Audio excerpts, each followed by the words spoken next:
Assalamualaikum warahmatullahi wabarakatuh. Eh, selamat Assalamualaikum warahmatullahi wabarakatuh. Selamat pagi semuanya. Hari ini kita akan membahas mengenai lingkungan bisnis digital yang dinamis. Di dalam materi yang pertama ini kita akan membahas seperti apa lingkungan bisnis digital dan juga bagaimana perkembangannya hingga sampai saat ini.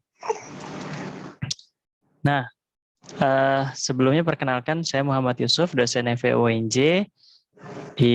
Sebelum saya menjadi seorang dosen, saya juga seorang pebisnis. Saya mendirikan Bimbel LCC Private atau Raja Private. Nah, di mana bisnis saya ini waktu itu fokusnya adalah bimbel dengan kelas-kelas kecil ya, letaknya di daerah sekitar Rawamangun.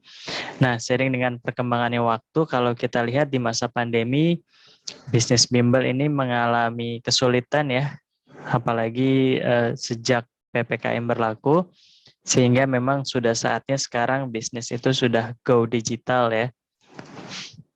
Kurang lebih seperti ini kegiatan-kegiatannya ini didirikan sejak 2015-2016 ya.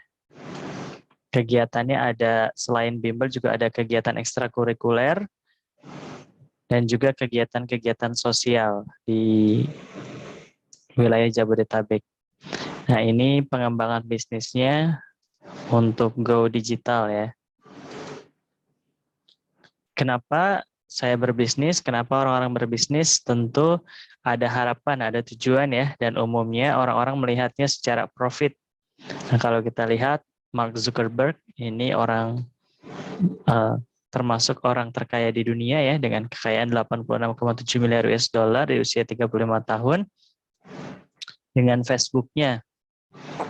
Jadi sudah masuk ke dalam orang terkaya di dunia.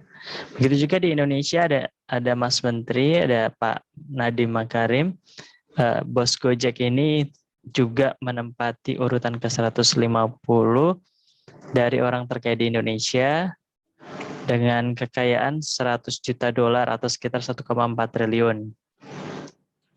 Nah, pemilik Bukalapak Ahmad Zaki memiliki kekayaan sampai senilai 1,5 triliun ya. Ini juga menempati urutan ke-149.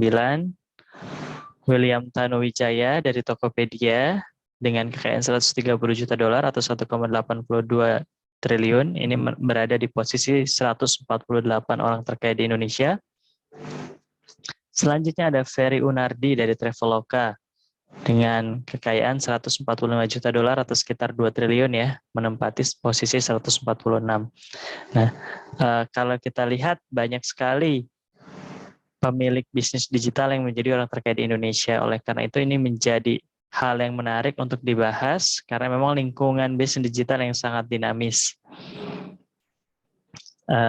Kita akan membahas goals-nya, resource environment, stakeholders, dan juga decision. Capaian pembelajaran kita sesuai dengan RPS menjabarkan pentingnya mempelajari konsep bisnis digital, menunjukkan cara perhitungan laba, pendapatan, kerugian, risiko, serta penghargaan untuk bisnis di bidang digital, lalu menjabarkan lingkungan bisnis digital, dan menyatakan pendapat terkait masa depan bisnis digital. Nah, kalau kita lihat konsep digital ini memang tentu tidak lain ya, berlandaskan dari aspek ekonomi juga. Kalau kita lihat ada needs, opportunity ya, berupa needs dari consumer, dan dari segi kitanya sebagai pebisnis tentu kita ingin mendapatkan profit, sehingga owner itu berpikir bagaimana caranya bisa memaksimalkan profit.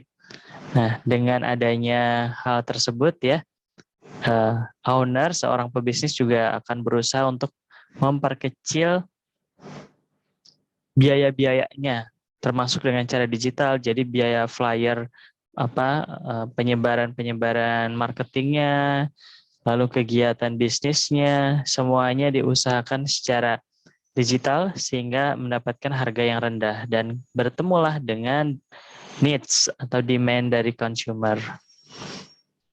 Tentu mudah ya cara untuk menghitung laba rugi, yakni revenue dikurang expense. Jadi langsung aja pendapatan dikurang biaya-biayanya. Cuma kan nggak sesederhana itu nantinya pada saat di lapangan, kita harus berpikir bagaimana caranya bisa mendapatkan revenue yang maksimal dan juga expense yang serendah-rendahnya sehingga profitnya bisa optimal.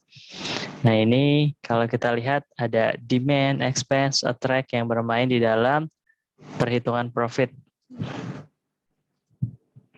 Lingkungan bisnis digital ini dapat bersifat di pasar bebas, dapat berlaku di pasar bebas ya, free market, yakni pasar yang mencari keuntungan, bisa juga masuk di ranah yang non-profit atau kegiatan-kegiatan bisnis yang sifatnya sosial. Ini juga sedang berkembang ya sekarang ya.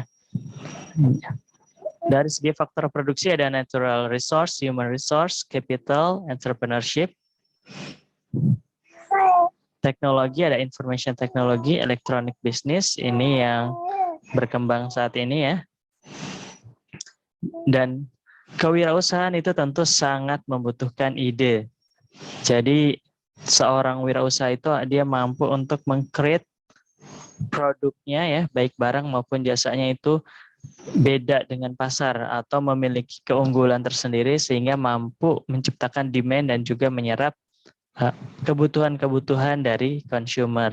Di sisi lain tentu ada risiko yang ditanggung, baik itu risiko yang sifatnya rendah ya, bahkan sampai risiko yang sangat tinggi ya, yang membuat perusahaan itu menjadi tidak bisa beroperasi lagi, seperti barangnya tidak laku, kemudian dalam waktu berkepanjangan perusahaan bisa tutup. Nah, pemegang kepentingan dalam bisnis ini tentu ada banyak ya, jadi bukan hanya owner, tapi juga ada kreditor, peminjam ya, owners, kreditor itu pihak bank, biasanya employees itu tentu SDM kita, suppliers, ini tempat kita membeli bahan baku, dan juga tentu yang tidak kalah penting adalah customer, konsumen kita. Nah, di mana dalam kepemilikan ini ada yang bersifat entrepreneur, ada juga stockholder. Jadi kita mau uangnya aja atau memang fokus di usahanya, manajerialnya, entrepreneurnya gitu. Nah, ini satu orang bisa aja memenuhi keduanya, tapi memang akan sangat sulit sekali. Tentu biasanya tetap membutuhkan bantuan stockholder di dalamnya. Nah, pihak-pihak yang terlibat ini ada employees, supplier, customer. Dan masa depan lingkungan bisnis digital, kalau kita lihat lingkungan bisnis digital ini sangat luas sekali ya, dan masa depan ini sangat berpotensi untuk terus meningkat perkembangannya ya, potensi-potensinya, peluang-peluangnya. Kalau kita lihat saja sekarang di bidang tadi ya, pengajaran, pendidikan, nah ini dengan adanya pandemi COVID membuat pembelajaran semuanya harus berbasis online. Nah, sehingga secara sosial, secara ekonomi, secara industri, secara global itu menjadi sangat penting bagi lingkungan bisnis digital. Nah, terakhir ini akan menjadi sangat penting sekali dalam bisnis, kita harus membuat keputusan. Nah, kita harus memanajemen, mengatur bagaimana cara kita membuat decision, pengambilan keputusan, dan banyak sekali pengambilan keputusan yang harus diambil baik dalam bidang marketing, finance, ya SDM. Dan kalau kita lihat tentu tadi tujuan utama dari bisnis umumnya adalah profit.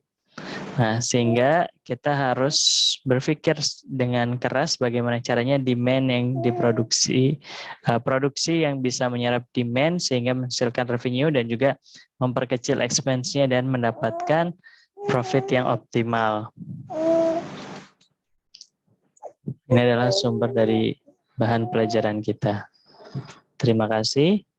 Selanjutnya diskusi bisa melalui LMS ya. Silahkan lakukan diskusi dan nanti akan tanya jawab juga akan melalui sesi LMS.